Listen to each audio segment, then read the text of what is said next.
Hi ನಮಸ್ಕಾರ ಎಲ್ರಿಗೂ welcome back to Bharathi Kaur Kannada vlogs. ಈ ಒಂದು ಪರ್ಟಿಕ್ಯುಲರ್ ವ್ಲಾಗಲ್ಲಿ ನಮ್ಮ ಲೈಫ್ ಸ್ಟೈಲನ್ನು ತೋರಿಸುತ್ತಾ ನಮ್ಮ ಮ್ಯಾರೇಜ್ ಜರ್ನಿನೂ ಸಹ ನಿಮ್ಮ ಜೊತೆ ಶೇರ್ ಮಾಡ್ತಾ ಇದ್ದೀನಿ. ಫಸ್ಟ್ ಟೈಮ್ ನೀವು ವ್ಲಾಗ್ನ ನೋಡ್ತಾ ಇದ್ದರೆ ಪ್ಲೀಸ್ ನಮ್ಮ ಎಲ್ಲ ವ್ಲಾಗ್ಸನ್ನು ನೋಡಿ, ಆವಾಗ ನಮ್ಮ ಜರ್ನಿ ನಿಮಗೆ ಅಂಡರ್ಸ್ಟ್ಯಾಂಡ್ ಆಗುತ್ತೆ. ಸ್ವಲ್ಪ ಮಟ್ಟಿಗೆ ಆದರೂ ನಮ್ಮ ಜರ್ನಿ ನಿಮ್ಮ ಜೊತೆ ಕನೆಕ್ಟ್ ಆದರೆ ಪ್ಲೀಸ್ ನಮ್ಮ ಚಾನಲ್ನ ಸಬ್ಸ್ಕ್ರೈಬ್ ಮಾಡಿ ಮತ್ತು ಸಪೋರ್ಟೂ ಸಹ ಮಾಡಿ ಅಂತ ಕೇಳ್ಕೊತಾ ಇದ್ದೀನಿ. ಈಗ ನಾನು ತೋರಿಸೋ ಕ್ಲಿಪ್ಪಲ್ಲಿ ನಮ್ಮ ಮನೆ ಹತ್ರ ಬಿರುಗಾಳಿ ಬರ್ತಾ ಇದೆ. ಈ ಥರ ಗಾಳಿ ಎಲ್ಲ ಬಂದಾಗ ಮನೆ ಒಳಗಡೆ ಆಚೆ ಎಲ್ಲ ಕಡೆಯೂ ತುಂಬ ಧೂಳು ಸೇರ್ಕೊಂಡ್ಬಿಡುತ್ತೆ. ಸೊ ಇದನ್ನು ಯಾವ ಥರ ನಾನು ಕ್ಲೀನ್ ಎಲ್ಲ ಮಾಡ್ಕೊತೀನಿ ಅದೆಲ್ಲ ಪ್ರೀವಿಯಸ್ ವ್ಲಾಗ್ಸಲ್ಲಿ ನಾನು ಶೇರ್ ಮಾಡಿದ್ದೀನಿ. ಯಾಕಂದರೆ ಚಂಡೀಗಢಲ್ಲಿ ಆವಾಗವಾಗ ಈ ಥರ ಗಾಳಿ ಬರ್ತಾನೆ ಇರುತ್ತೆ. ಈಗ ತೋರಿಸೋ ಕ್ಲಿಪ್ಪಲ್ಲಿ ನಮ್ಮ ಯಜಮಾನ್ರು 3 ದಿನ ಆದಮೇಲೆ ಮನೆಗೆ ಬರ್ತಾ ಇದ್ದಾರೆ. ಇವರು ಅಮೃತ್ಸರ್ಗೆ ಹೋಗಿದ್ರು ಕೆಲಸದ ಮೇಲೆ. ಕೆಲಸ ಎಲ್ಲ ಮುಗಿಸ್ಕೊಂಡು ಗೋಲ್ಡನ್ ಟೆಂಪಲ್ಗೂ ಸಹ ಹೋಗ್ಬಿಟ್ಟು ದರ್ಶನ ಮಾಡ್ಕೊಂಡು ಬಂದಿದ್ದಾರೆ. ನಮ್ಮ ಯಜಮಾನ್ರು ಇವಾಗ ಪ್ರೆಸೆಂಟಲ್ಲಿ ತುಂಬ ಬ್ಯುಸಿಯಾಗಿರ್ತಾರೆ, ಟ್ರಾವೆಲ್ ಜಾಬ್ ಮಾಡೋದು. ಸೊ ಮನೆಯಲ್ಲಿ ಸ್ವಲ್ಪ ಕಡಿಮೆನೇ ಇರೋದು. ಮಕ್ಕಳು ಅದಕ್ಕೆ ಇವ್ರು ಬರೋವರೆಗೂ ವೆಯ್ಟ್ ಮಾಡ್ತಾ ಇರ್ತಾರೆ. ಇವ್ರು ಬಂದರೆ ಅವ್ರಿಗೆ ತುಂಬ ಇಷ್ಟ ಆಗುತ್ತೆ. ಯಾಕಂದರೆ ಪ್ರತಿದಿನ ನನ್ನ ಮುಖನೇ ನೋಡ್ತಾ ಇರ್ತಾರೆ. ನಾನು ಫ್ರೆಂಡ್ಲಿಯಾಗೇ ಇರ್ತೀನಿ ಅವ್ರ ಜೊತೆ, ಬಟ್ ಅವಾಗವಾಗ ಸ್ಟ್ರಿಕ್ಟೂ ಸಹ ಆಗಿಬಿಡ್ತೀನಿ. ಸೊ ಇವ್ರು ಬಂದಾಗ ಸ್ವಲ್ಪ ಚೇಂಜ್ ಸಿಗುತ್ತೆ ಅವ್ರಿಗೆ. ಸ್ವಲ್ಪ ಇವ್ರೂ ಅವ್ರನ್ನ ಎಂಟರ್ಟೈನ್ಮೆಂಟ್ ಮಾಡ್ತಾರೆ, ಆಚೆ ಕರ್ಕೊಂಡು ಹೋಗ್ತಾರೆ, ಅದು ಇದು ತಿನ್ನಿಸ್ತಾರೆ. ಸೊ ಅದಕ್ಕೋಸ್ಕರನೇ ಮಕ್ಕಳು ಇವ್ರಿಗೋಸ್ಕರ ಕಾಯ್ತಾ ಇರ್ತಾರೆ. ಈಗ ಸದ್ಯಕ್ಕೆ ದೇವ್ರ ಕೃಪೆಯಿಂದ ನಮ್ಮ ಲೈಫ್ ಸ್ಟೈಲ್ ಈ ರೀತಿ ಇದೆ. ಇವಾಗ ನಿಮ್ಮನ್ನ ಕರ್ಕೊಂಡು ಹೋಗ್ತೀನಿ ಫ್ಲ್ಯಾಶ್ ಬ್ಯಾಕ್. ಮದುವೆ ಆದಮೇಲೆ ನಮ್ಮ ಜರ್ನಿಯಲ್ಲಿ ಏನೇನಾಯಿತು, ಆಲ್ರೆಡಿ ನಾನು 2-3 ವ್ಲಾಗ್ಸ್ಗಳಲ್ಲಿ ನಮ್ಮ ಜರ್ನಿ ಎಲ್ಲನೂ ಶೇರ್ ಮಾಡಿಬಿಟ್ಟಿದ್ದೀನಿ. ಇವಾಗ ಅದನ್ನೇ ಕಂಟಿನ್ಯೂ ಮಾಡ್ತಾ ಇದ್ದೀನಿ. ನೀವಿನ್ನೂ ನಮ್ಮ ಆ ವ್ಲಾಗ್ಸ್ ಎಲ್ಲ ನೋಡಿಲ್ಲ ಅಂತ ಹೇಳಿದ್ರೆ ಪ್ಲೀಸ್ ನೋಡಿ, ಅರ್ಥ ಮಾಡ್ಕೊಳ್ಳಿ, ನಮ್ಮ ಲೈಫ್ ಜೊತೆ ಕನೆಕ್ಟ್ ಆಗಿ ಮತ್ತು ಸಪೋರ್ಟೂ ಸಹ ಮಾಡಿ ಅಂತ ರಿಕ್ವೆಸ್ಟ್ ಮಾಡ್ತಾ ಇದ್ದೀನಿ. ಈಗ ಪ್ರೀವಿಯಸ್ ವ್ಲಾಗಲ್ಲಿ ನಮ್ಮ ಜರ್ನಿಯ ಕಥೆಯನ್ನು ಎಲ್ಲಿ ಎಂಡ್ ಮಾಡಿದ್ನೋ ಅದನ್ನು ಇವಾಗ ಕಂಟಿನ್ಯೂ ಮಾಡ್ಕೊಂಡು ಹೋಗ್ತಾ ಇದ್ದೀನಿ. 2017 ನಮ್ಮ ಯಜಮಾನ್ರು ಬಿಸ್ನೆಸ್ ಮ್ಯಾನ್ ಆಗಬೇಕು ಅಂತ ಹೇಳ್ಬಿಟ್ಟು CCTV ಬಿಸ್ನೆಸ್ನ ಸ್ಟಾರ್ಟ್ ಮಾಡಿದ್ರು. ಅದನ್ನು ನಮ್ಮ ಮಾವ ಅವರೇ ಸಜೆಷನ್ ಕೊಟ್ಟಿದ್ದು, ನೀನು ಈ ಬಿಸ್ನೆಸ್ ಮಾಡು ಅಂತ ಹೇಳ್ಬಿಟ್ಟು. CCTV ಬಿಸ್ನೆಸ್ನ ಶುರು ಮಾಡೋದಕ್ಕೆ ಮುಂಚೆ ನಾನು ಅವ್ರಿಗೆ ಸಜೆಷನ್ ಕೊಟ್ಟಿದ್ದೆ, ನಾವು ಕ್ಯಾಟ್ರಿಂಗ್ ಬಿಸ್ನೆಸ್ ಮಾಡೋಣ, ಅದರಲ್ಲಿ ಇನ್ವೆಸ್ಟ್ಮೆಂಟ್ ಕಡಿಮೆ ಇರುತ್ತೆ, ಕಷ್ಟ ತುಂಬ ಇರುತ್ತೆ, ಬಟ್ ಪ್ರಾಫಿಟೂ ಸಹ ಚೆನ್ನಾಗಿರುತ್ತೆ ಅಂತ ಹೇಳ್ಬಿಟ್ಟು. ಅವ್ರೂ ಸರಿ ಅಂದರು. ಬಟ್ ನಮ್ಮ ಮಾವ ಕೊಟ್ಟಿರೋ ಸಜೆಷನಿಂದ ಅವರು CCTV ಬಿಸ್ನೆಸ್ಸನ್ನು ಶುರು ಮಾಡಿದ್ರು. ಆ ಬಿಸ್ನೆಸ್ಸಲ್ಲಿ ಕಾಲಿಟ್ಟಿದ್ದೆ ತಡ ನಮ್ಮ ಮನೇಲಿ ಮತ್ತೆ ಜಗಳಗಳು ಶುರು ಆಗಿಬಿಟ್ಟಿತ್ತು. ಯಾಕಂದರೆ ಇನ್ಕಮೇ ಬರ್ತಾ ಇರಲಿಲ್ಲ, ಎಲ್ಲ ಲಾಸ್ ಆಗ್ತಾ ಇತ್ತು. ಮನೆಗೂ ದುಡ್ಡು ಕೊಡ್ತಾ ಇರಲಿಲ್ಲ. ನಮ್ಮ ಅತ್ತೆಗೆ ಕಮಿಟ್ಮೆಂಟ್ ಮಾಡಿದ್ರು ಅವರು, ಪ್ರಾಫಿಟ್ ಬರುತ್ತೆ ನಿನಗೆ, ಇಷ್ಟು ಕೊಡ್ತೀನಿ ಅಷ್ಟು ಕೊಡ್ತೀನಿ ಅಂತ ಹೇಳ್ಬಿಟ್ಟು. ಇನ್ವೆಸ್ಟ್ಮೆಂಟ್ಗೂ ನಮ್ಮ ಅತ್ತೆ ಹತ್ರ ದುಡ್ಡನ್ನ ತಗೊಂಡಿದ್ದಿದ್ರು, ಅವ್ರಿಗೂ ಕೊಡ್ತಾ ಇರಲಿಲ್ಲ. ಅವರು ನಮ್ಮ ಯಜಮಾನ್ರಿಂದ ಬಿದ್ದುಬಿಟ್ಟಿದ್ರು. ಆವಾಗ ನಮ್ಮ ಯಜಮಾನ್ರ ಲೈಫ್ ಯಾವ ರೀತಿ ಆಗ್ಬಿಟ್ಟಿತ್ತು ಅಂತ ಹೇಳಿದ್ರೆ, ನಮ್ಮ ಮನೆಗೆ ಬಂದರೆ ನಾನು ಉಗಿತಾ ಇದ್ದೆ, ಅವ್ರ ಮನೆಗೆ ಹೋದರೆ ಅವ್ರ ಅಮ್ಮ ಉಗಿತಾ ಇದ್ರು. ಸೊ ಇದ್ರ ಮಧ್ಯದಲ್ಲಿ ಅವ್ರಿಗೆ ಏನು ಮಾಡಬೇಕು ಏನು ಅಂತ ಗೊತ್ತಾಗ್ತಾ ಇರಲಿಲ್ಲ. ಸೊ ಆವಾಗ ನನಗೆ ತುಂಬ ಪ್ರೆಷರ್ ಕೊಡೋದಕ್ಕೆ ಶುರು ಮಾಡಿದ್ರು. ನೀನು ಮತ್ತೆ ನಿನ್ನ ಪ್ರೊಫೆಷ್ನಲ್ ಲೈಫ್ ಶುರು ಮಾಡು, ಮಕ್ಕಳು ಬೆಳೆದ್ಬಿಡ್ತಾರೆ, ಡೇ ಕೇರಲ್ಲಿ ಆಗಿಬಿಡೋಣ, ನಾನು ಒಬ್ಬನೇ ಏನಕ್ಕೆ ದುಡಿಬೇಕು, ನೋಡಿ ಈ ಥರ ಎಲ್ಲ ಲಾಸ್ ಆಗಿಬಿಟ್ಟಿದೆ, ಇವ್ನಿಗೆ ದುಡ್ಡು ಕೊಡಬೇಕು, ಅವ್ರಿಗೆ ದುಡ್ಡು ಕೊಡಬೇಕು, ಹಂಗೆ ಹಿಂಗೆ ಅಂತ ಹೇಳ್ಬಿಟ್ಟು ನಂದು ಎಷ್ಟು ಗೋಲ್ಡ್ ನೆಕ್ಲೆಸ್ ಇತ್ತು, ಇಯರಿಂಗ್ಸ್ ಇತ್ತು, ಅದೆಲ್ಲನೂ ಮಾರ್ವಾಡಿ ಅಂಗಡಿಯಲ್ಲಿ ಇಡೋದಕ್ಕೆ ಶುರು ಮಾಡಿದ್ರು. ಸೊ ಈ ಒಂದು ಪರಿಸ್ಥಿತಿಯಲ್ಲಿ ನನ್ನ ಮನೇಲಿ ಮತ್ತೆ ಕುತ್ಕೊಂಡ್ರೆ ಚೆನ್ನಾಗಿರಲ್ಲ ಅಂತ ಹೇಳ್ಬಿಟ್ಟು ಜಾಬ್ಗೆ ಅಪ್ಲೈ ಮಾಡಿದೆ. ನನಗೆ ದೇವ್ರ ಕೃಪೆಯಿಂದ ಬೇಗನೆ ಜಾಬ್ ಸಿಕ್ತು, ಡಾಕ್ಟರ್ ಹತ್ರ ಸಿಕ್ತು. ನನಗೆ ಡಾಕ್ಟರ್ ಹತ್ರ ಕೆಲಸ ಮಾಡಿ ಎಕ್ಸ್ಪೀರಿಯನ್ಸೇ ಇರಲಿಲ್ಲ, ಆದ್ರೂ ಸಹ ನನ್ನ ಎಕ್ಸ್ಪೀರಿಯನ್ಸ್, ಕಮ್ಯುನಿಕೇಷನ್, ಕಾನ್ಫಿಡೆನ್ಸ್ನ ನೋಡಿಬಿಟ್ಟು ಅವರು ನನಗೆ ಜಾಬ್ನ ಕೊಟ್ಟಿದ್ರು ಆ್ಯಸ್ ಎ ಪೇಷಂಟ್ ಕೋಆರ್ಡಿನೇಟರ್ ಆಗಿ. ಸ್ಯಾಲ್ರಿ ಜೊತೆ ಇನ್ಸೆಂಟಿವ್ಸ್ ಸಹ ಆಫರ್ ಮಾಡಿದ್ರು. ಎಲ್ಲ ಚೆನ್ನಾಗಿ ನಡೀತಾ ಇತ್ತು. ಮಕ್ಕಳನ್ನ ಡೇ ಕೇರಲ್ಲಿ ಬಿಟ್ಬಿಟ್ಟು ನಾನು ಕೆಲಸಕ್ಕೆ ಹೋಗ್ತಾ ಇದ್ದೆ. ಮತ್ತು ಸಾಯಂಕಾಲ 6:30ಗೆಲ್ಲ ಮನೆಗೆ ಬಂದುಬಿಡ್ತಾ ಇದ್ದೆ. ಮಕ್ಕಳನ್ನ ಡೇ ಕೇರಿಂದ ಕರ್ಕೊಂಡು ಬಂದುಬಿಟ್ಟು ಮನೆಯಲ್ಲೂ ಸಹ ನಾನು ಎಲ್ಲ ಕೆಲಸ ಮಾಡಿಕೊಂಡು ಮಕ್ಕಳನ್ನ ಒಬ್ಬಳೇ ಮ್ಯಾನೇಜ್ ಮಾಡ್ತಾ ಇದ್ದೆ. ನಮ್ಮ ಯಜಮಾನ್ರು ಮಾತ್ರ ಬಿಸ್ನೆಸ್ಸಲ್ಲಿ ಮುಳುಗೋಗ್ಬಿಡ್ತಾ ಇದ್ರು. ಮಂತ್ ಬಿಗಿನಿಂಗಲ್ಲಿ ನನಗೆ ಸ್ಯಾಲ್ರಿ ಕ್ರೆಡಿಟ್ ಆದಾಗ ಎಲ್ಲ ದುಡ್ಡನ್ನ ಖರ್ಚು ಮಾಡ್ತಾಯಿದ್ರು, ಬಿಸ್ನೆಸ್ಗೆ ಅಂತ ಯೂಸ್ ಮಾಡ್ತಾಯಿದ್ರು. ನಂದು ಅಕೌಂಟ್ದು ಪಾಸ್ವರ್ಡು ಎಲ್ಲನೂ ಅವ್ರ ಹತ್ರ ಇತ್ತು. ಆದ ಕಾರಣ ಅವರು ನನಗೆ ಹೇಳ್ದಿರ ವಿತೌಟ್ ಎನಿ ಪರ್ಮಿಷನ್ ದುಡ್ಡನ್ನು ತಗೊತಾ ಇದ್ರು. 1 ಸಲ 2 ಸಲ 3 ಸಲ ಎಕ್ಸ್ಕ್ಯೂಸ್ ಕೊಡ್ಬೋದು ಪಾಪ ಅಂತ ಹೇಳ್ಬಿಟ್ಟು. 4ನೇ ಸಲ ಅದನ್ನು ಹಂಗೆ ಬಿಟ್ಬಿಡೋಕ್ಕಾಗಲ್ಲ. ಯಾಕಂದರೆ ನಾನು 2 ಮಕ್ಕಳನ್ನ ಡೇ ಕೇರಲ್ಲಿ ಬಿಟ್ಬಿಟ್ಟು ಕೆಲ್ಸಕ್ಕೆ ಹೋಗಿ 1 ತಿಂಗಳೆಲ್ಲ ದುಡಿದ ಮೇಲೆ ತಾನೇ ಈ ಥರ ದುಡ್ಡು ಬರೋದು. ಆ ದುಡ್ಡಿಗೆ ವ್ಯಾಲ್ಯೂನೇ ಸಿಗ್ತಾ ಇರಲಿಲ್ಲ, ಎಲ್ಲನೂ ಲಾಸ್ ಆಗ್ತಾ ಇತ್ತು. ಸೊ ನನಗೆ ಏನು ಮಾಡ್ತಾ ಇದ್ದೀನಿ, ಏನು ಮಾಡಬೇಕು ಒಂದು ಅರ್ಥ ಆಗ್ತಾ ಇರಲಿಲ್ಲ.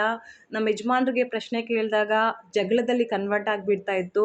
ನಮ್ಮ ಜಗಳ ನೆಕ್ಸ್ಟ್ ಲೆವೆಲ್ಗೆ ಹೋಗ್ಬಿಡ್ತಾ ಇತ್ತು. ಸೊ ಆವಾಗ ನಮ್ಮ ಯಜಮಾನ್ರು ಏನು ಮಾಡಿದ್ರು ಗೊತ್ತಾ, ನನ್ನ ಅಕೌಂಟಿಂದ ಲಾಯರ್ಗೆ ದುಡ್ಡು ಪೇ ಮಾಡಿಬಿಟ್ಟು ಬೇರೆ ಆಗೋಣ ಅಂತ ಡಿಸೈಡ್ ಮಾಡಿದ್ರು. ನಾನು ಕೆಲಸದ ಮೇಲೆ ಇರೋವಾಗ ನನಗೆ ಕಾಲ್ ಮಾಡಿದ್ರು, ಈ ಥರ ನಾನು ಲಾಯರ್ ಹತ್ರ ಮಾತಾಡಿದ್ದೀನಿ, ನೀನು ಬಂದುಬಿಡು, ಇಷ್ಟು ಗಂಟೆಗೆ ಬರೋದಕ್ಕೆ ಹೇಳ್ತಾ ಇದ್ದಾರೆ, ನಾವಿಬ್ಬರು ಬೇರೆ ಆಗಿಬಿಡೋಣ ಹಂಗೆ ಹಿಂಗೆ ಅಂತ ಹೇಳಿದ್ರು. ನನಗೆ ಫಸ್ಟೇ ಒಂದು ನೋಟಿಫಿಕೇಷನ್ ಬಂದಿತ್ತು, ನನ್ನ ಅಕೌಂಟಿಂದ ಇಷ್ಟು ಅಮೌಂಟು ಡೆಬಿಟ್ ಆಗಿದೆ ಅಂತ ಹೇಳ್ಬಿಟ್ಟು. ನಾನು ಪೇಷಂಟ್ ಜೊತೆ ಬ್ಯುಸಿಯಾಗಿದ್ದೆ, ಸೊ ಅದಕ್ಕೆ ನಾನು ಸೀರಿಯಸ್ ಆಗಿ ತೊಗೊಂಡಿರಲಿಲ್ಲ.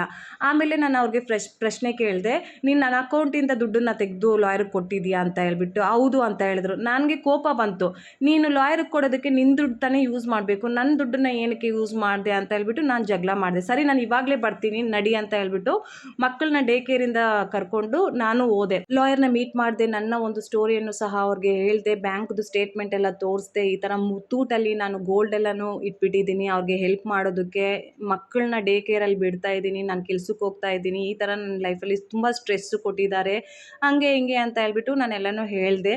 ಅವ್ರು ಕೇಳಿದ್ರು ಇಬ್ಬರು ಜೊತೆಯಲ್ಲಿ ಇರಬೇಕಾ ಇಲ್ವಾ, ಮಕ್ಕಳು ಬೇರೆ ಇದ್ದಾರೆ ಹಂಗೆ ಹಿಂಗೆ ಅಂತ ಹೇಳಿದ್ರು. ನಾನು ಅವ್ರಿಗೆ ಹೇಳಿದೆ, ನಾನು ನಿಮ್ಮ ಹತ್ರ ಫಸ್ಟ್ ಬಂದಿಲ್ಲ ಸರ್, ಇವ್ರು ನನ್ನ ಜೊತೆ ಇರೋದು ಬೇಡ ಅಂತ ಅಂದ್ಕೊಂಡಿದ್ದಾರೆ, ಸೊ ಇವ್ರನ್ನ ಫಸ್ಟ್ ಕೇಳಿ ಏನು ಎತ್ತ ಅಂತ ಹೇಳ್ಬಿಟ್ಟು ನೀವು ನನ್ನನ್ನು ಏನಕ್ಕೆ ಪ್ರಶ್ನೆ ಕೇಳ್ತಾ ಇದ್ದಾರೆ, ನಾನು ನನ್ನ ಕಡೆ ಕಥೆನೆಲ್ಲ ನಿಮಗೆ ಹೇಳಿದ್ದೀನಿ, ನಾನು ಕೆಲ್ಸಕ್ಕೂ ಹೋಗ್ತಾ ಇದ್ದೀನಿ, ಇವ್ರಿಗೆ ಫೈನಾನ್ಷಿಯಲೂ ಹೆಲ್ಪ್ ಮಾಡ್ತಾ ಇದ್ದೀನಿ, ಇವಾಗ ನಿಮಗೆ ಫೀಸ್ ಕೊಟ್ಟಿದ್ದಾರಲ್ಲ ಅವರು ಅದನ್ನು ನನ್ನ ಅಕೌಂಟಿಂದನೇ ಕೊಟ್ಟಿರೋದು ಹಂಗೆ ಹಿಂಗೆ ಅಂತ ಹೇಳಿದೆ. ಆವಾಗ ಅವ್ರನ್ನ ಕೇಳಿದಾಗ ಇವಳು ತುಂಬ ಜಗಳ ಮಾಡ್ತಾಳೆ, ಇವಳು ತುಂಬ ಜಗಳ ಮಾಡ್ತಾಳೆ. ನಾನು ಹೇಳಿದೆ ಜಗಳಕ್ಕೆ ಕಾರಣ ಏನು ಅದು ಕೇಳಿ, ಎಕ್ಸ್ಪ್ಲೈನ್ ಮಾಡೋದು ಕೇಳಿ ಅಂತ ಹೇಳಿದ್ರೆ ಅದಕ್ಕೆ ಎಕ್ಸ್ಪ್ಲನೇಷನ್ ಮಾತ್ರ ಅವ್ರ ಹತ್ರ ಇರಲಿಲ್ಲ. ಜಗಳ ಆಗ್ತಾಳೆ, ಜಗಳ ಮಾಡ್ತಾಳೆ ಅದೇ ಹೇಳ್ತಾ ಇದ್ರು. ಸೊ ಅವರು ಹೇಳಿದ್ರು ಸ್ವಲ್ಪ ಟೈಮ್ ತೊಗೊಳ್ಳಿ ನೀವಿಬ್ರು, ನಿಮ್ಮಿಬ್ಬರಲ್ಲಿ ತುಂಬ ಪ್ರೀತಿ ಇದೆ, ಬಟ್ ಈ ಫೈನಾನ್ಷಿಯಲ್ ಒಂದು ಪ್ರಾಬ್ಲಮಿಂದ ಈ ಥರ ಆಗ್ತಾ ಇರೋದು, ಸ್ವಲ್ಪ ಟೈಮ್ ತೊಗೊಳ್ಳಿ ಅಂತ ಹೇಳ್ಬಿಟ್ಟು ಅವರು ನಮ್ಮನ್ನ ಕಳಿಸ್ಬಿಟ್ರು. ಅಲ್ಲಿಂದ ಹೊರಟ್ವಿ, ಮೆಟ್ರೋ ಸ್ಟೇಷನ್ ಹತ್ರ ಬಂದ್ವಿ. ಮತ್ತೆ ನನ್ನ ಪಕ್ಕದಲ್ಲಿ ಕೂತ್ಕೊಂಡ್ಬಿಟ್ಟು ಕೈ ಹಿಡ್ಕೊಳ್ಳೋದು, ಮುಖ ಹಿಡ್ಕೊಳ್ಳೋದು ಅದೆಲ್ಲ ಮಾಡ್ತಾಯಿದ್ರು. ನಮ್ಮ ಯಜಮಾನ್ರದ್ದು ಒಂದು ಪರ್ಸ್ನಾಲಿಟಿ ಹೇಳ್ಬೇಕು ಅಂತ ಹೇಳಿದ್ರೆ ಚಿಕ್ಕ ಮಗುನೇ ಅಂತ ಹೇಳ್ಬೋದು. ಇಂಪಲ್ಸಿವ್ ಡಿಸಿಷನ್ ತೊಗೊಂಡ್ಬಿಡ್ತಾರೆ, ಯೋಚನೆ ಮಾಡ್ದಿನೇ ರಿಯಾಕ್ಟ್ ಮಾಡಿಬಿಡ್ತಾರೆ, ತುಂಬ ಭಯನೂ ಸಹ ಪಡ್ಬಿಡ್ತಾರೆ. ಆ ಒಂದು ಸಿಚುವೇಶನ್ಸಲ್ಲಿ ತುಂಬ ಕನ್ಫ್ಯೂಷನ್ ಮಾಡಿಕೊಂಡು ಏನೇನೋ ಮಾಡಿಬಿಡ್ತಾರೆ. ಸೊ ಅದಕ್ಕೆಲ್ಲ ಕಾರಣ ಇದೇ ಒಂದು ಎಕ್ಸಾಂಪಲ್ ಅಂತಲೇ ಹೇಳ್ಬೋದು.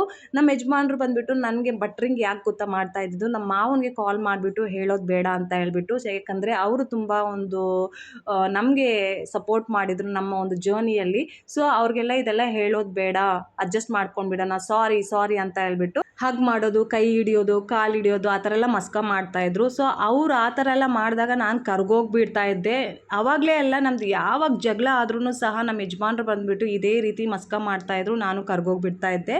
ಈ ರೀತಿ ಎಷ್ಟೇ ಪ್ರಾಬ್ಲಮ್ಸ್ ಬಂದ್ರೂ ನಮ್ಮ ಲೈಫಲ್ಲಿ ನಾನು ಅವ್ರನ್ನ ಬಿಟ್ಬಿಟ್ಟು ಓಡೋಗ್ತಾ ಇರಲಿಲ್ಲ. ನಮ್ಮ ಅಮ್ಮನ ಮನೆಗೆ ಹೋಗೋದು, ಫ್ರೆಂಡ್ಸ್ ಮನೆಗೆ ಹೋಗೋದು, ಅಕ್ಕನ ಮನೆಗೆ ಹೋಗೋದು, ಅಲ್ಲಿಗೆ ಹೋಗೋದು, ಇಲ್ಲಿಗೆ ಹೋಗೋದು ಅದೆಲ್ಲ ಮಾಡ್ತಾ ಇರಲಿಲ್ಲ. ಅದೇ ಪ್ಲೇಸಲ್ಲೇ ಅವ್ರ ಮನೆಯಲ್ಲೇ ಇದ್ಕೊಂಡು ಎಲ್ಲನೂ ಫೇಸ್ ಮಾಡ್ತಾ ಇದ್ದೆ. ಸೊ ಅದಕ್ಕೆ ನಮ್ಮ ಲೈಫ್ ಜರ್ನಿ ಇಲ್ಲಿವರೆಗೂ ಬಂದಿದೆ ಅಂತಲೇ ಹೇಳ್ಬೋದು. ನಾನೇನಾದರೂ ಆವಾಗ ಆ ಥರ ಎಲ್ಲ ಆಗ್ತಾಯಿದೆ ಅಂತ ಹೇಳ್ಬಿಟ್ಟು ಅವ್ರನ್ನ ಬಿಟ್ಬಿಟ್ಟು ಅಮ್ಮನ ಮನೆಗೆ, ಅಕ್ಕನ ಮನೆಗೆ, ನನ್ನ ಒಂದು ಕಂಫರ್ಟ್ ಪ್ಲೇಸ್ಗೆ ಓಡೋಗ್ಬಿಟ್ಟಿದ್ದಿದ್ರೆ ಇವಾಗ ನಮ್ಮ ಸಂಸಾರ ಈ ರೀತಿ ಇರ್ತಾ ಇರಲಿಲ್ಲ ಅಂತಲೇ ಹೇಳ್ಬೋದು. ನಮ್ಮ ಮಕ್ಳಿಗೂ ಸಹ ಅಮ್ಮ ಅಪ್ಪನ ಪ್ರೀತಿ ಪೂರ್ತಿಯಾಗಿ ಸಿಗ್ತಾ ಇರಲಿಲ್ಲ ಅಂತ ಹೇಳ್ಬೋದು. ಮದುವೆ ಮಾಡ್ಕೊಳ್ಳೋದು ಈಸಿ, ಅದನ್ನು ನಿಭಾಯಿಸೋದು ತುಂಬ ಕಷ್ಟ. ಯಾವುದೇ ಮದುವೆ ಆಗಿರ್ಬೋದು, ಅರೇಂಜ್ ಮ್ಯಾರೇಜ್ ಆಗಿರ್ಬೋದು, ಲವ್ ಮ್ಯಾರೇಜ್ ಆಗಿರ್ಬೋದು, ಮ್ಯಾರೇಜ್ ಅನ್ನೋದೇ ಒಂದು ಜರ್ನಿಯನ್ನು ಕೊಡುತ್ತೆ. ಕಷ್ಟನೂ ಇರುತ್ತೆ, ಅದರಲ್ಲಿ ಸುಖನೂ ಇರುತ್ತೆ. ಸೊ ಅದನ್ನೆಲ್ಲ ನಿಭಾಯಿಸೋದಕ್ಕೆ ಒಂದು ಮೆಚ್ಯೂರಿಟಿ ಇರಬೇಕು ಅಂತ ನನ್ನ ಒಂದು ಅನಿಸಿಕೆ. ಮೆಚ್ಯೂರಿಟಿ ಇಲ್ದಿರ ಮದುವೆ ಮಾಡ್ಕೊಂಡ್ಬಿಟ್ಟು ಇನಿಷಿಯಲ್ ಸ್ಟೇಜಲ್ಲಿ ಚೆನ್ನಾಗಿರೋದು, ಆಮೇಲೆ ಹೋಗಪ್ಪ ಅಂತ ಹೇಳ್ಬಿಟ್ಟು ಬಿಟ್ಟು ಓಡೋದ್ರೆ ಪ್ರಾಬ್ಲಮ್ಸ್ ಅಂತೂ ಯಾವಾಗಲೂ ಸಾಲ್ವ್ ಆಗಲ್ಲ, ಡಬಲೇ ಆಗುತ್ತೆ ಅಂತ ಒಂದು ನನ್ನ ಅನಿಸಿಕೆ. ಸೊ ಆ ಸ್ಟೇಜಲ್ಲಿ ನಾನು ನಮ್ಮ ಯಜಮಾನ್ರು ಕೂತ್ಕೊಂಡು ಒಂದು ಪ್ಲ್ಯಾನ್ನ ಮಾಡಿದ್ವಿ. ಡೆಲ್ಲಿನ ಬಿಟ್ಬಿಟ್ಟು ಬೇರೆ ಊರಿಗೆ ಹೋಗ್ಬಿಟ್ಟು ನಮ್ಮ ಲೈಫನ್ನ ಶುರು ಮಾಡೋಣ ಮತ್ತೆ ಅಂತ ಪ್ಲ್ಯಾನ್ ಮಾಡಿದ್ವಿ. ಆ ಪ್ಲ್ಯಾನಲ್ಲಿ ನಮ್ಮ ಅತ್ತೆ ಮಾವನೂ ಇನ್ಕ್ಲೂಡ್ ಮಾಡಿದ್ವಿ, ನಾವೆಲ್ಲರೂ ಒಟ್ಟಾಗಿರೋಣ ಅಂತ ಹೇಳ್ಬಿಟ್ಟು. ಬಟ್ ಅವ್ರಿಗೆ ಅದು ಇಷ್ಟ ಇರಲಿಲ್ಲ.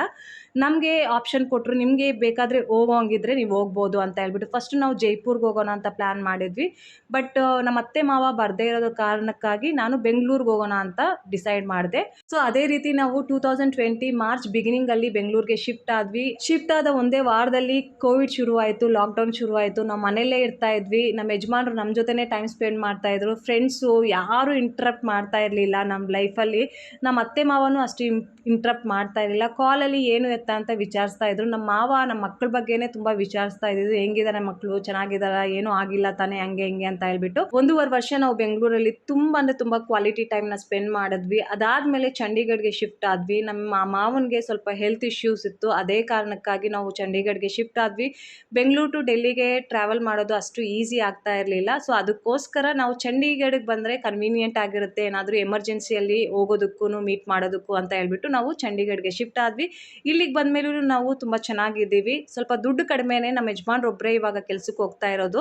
ಬಟ್ ಆದ್ರೂ ಸಹ ನಾವು ಒಂದು ಮೆಚ್ಯೂರಿಟಿಯಿಂದ ಜೀವನನ ನಡ್ಸ್ಕೊಂಡು ಹೋಗ್ತಾ ಇದ್ದೀವಿ. ನಮ್ಮ ಯಜಮಾನ್ರಲ್ಲಿ ತುಂಬ ಅಂದರೆ ತುಂಬ ಚೇಂಜಸ್ ಬಂದಿವೆ. ಮಕ್ಕಳಿಗೆ ತುಂಬ ಟೈಮ್ ಕೊಡ್ತಾರೆ, ನನಗೂ ಸಹ ತುಂಬ ಟೈಮ್ ಕೊಡ್ತಾರೆ. ಆವಾಗವಾಗ ಶಾರ್ಟ್ ಟ್ರಿಪ್ಸನ್ನು ಪ್ಲ್ಯಾನ್ ಮಾಡ್ತಾರೆ, ಔಟಿಂಗ್ಗೆ ಅಂತ ಕರ್ಕೊಂಡು ಹೋಗ್ತಾರೆ, ಮತ್ತು ಮೂವೀಸ್ನ ತೋರಿಸ್ತಾರೆ. ಮಕ್ಕಳಿಗಂತೂ ಆ ಮೂವಿ ನೋಡೋ ಹುಚ್ಚು ಇವರಿಂದಾನೇ ಶುರು ಆಗಿರೋದು ಅಂತ ಹೇಳ್ಬೋದು. ಮತ್ತು ಇವ್ರ ಫ್ರೆಂಡ್ ಜೊತೆ ಎಲ್ಲ ಸ್ವಲ್ಪ ಕಡಿಮೆನೇ ಇವಾಗ ಮಾತಾಡೋದು. ಇವ್ರಿಗೂ ಗೊತ್ತು ಅವ್ರ ಫ್ರೆಂಡ್ಸ್ ಇವಾಗ ಹೇಗಿದ್ದಾರೆ, ನಾವು ಯಾವ ಥರ ಇಂಪ್ರೂವ್ ಆಗಿದ್ದೀವಿ ಅಂತ ಹೇಳ್ಬಿಟ್ಟು. ಸೊ ಅದಕ್ಕೆ ನನ್ನ ಒಂದು ಡಿಸಿಷನ್ಸ್ನ ಇವಾಗ ನಮ್ಮ ಯಜಮಾನ್ರು ರೆಸ್ಪೆಕ್ಟ್ ಕೊಡ್ತಾರೆ. ನಾನು ಏನು ಹೇಳಿದ್ರು ಕೇಳ್ತಾರೆ ಅಂತ ಹೇಳ್ಬೋದು. ಇನಿಷಿಯಲ್ ಸ್ಟೇಜಲ್ಲಿ ನಾನು ಹೇಳ್ದಾಗೆಲ್ಲನೂ ಹಠ ಮಾಡ್ತಾಯಿದ್ರು, ನಾನು ಮಾಡಲ್ಲ ಅಂತ ಹೇಳ್ಬಿಟ್ಟು. ಇವಾಗ ನಾನು ಹೇಳ್ದಂಗೆ ಅವ್ರು ಮಾಡ್ತಾರೆ. So patience is very very important in life ಅಂತಲೇ ಹೇಳ್ಬೋದು.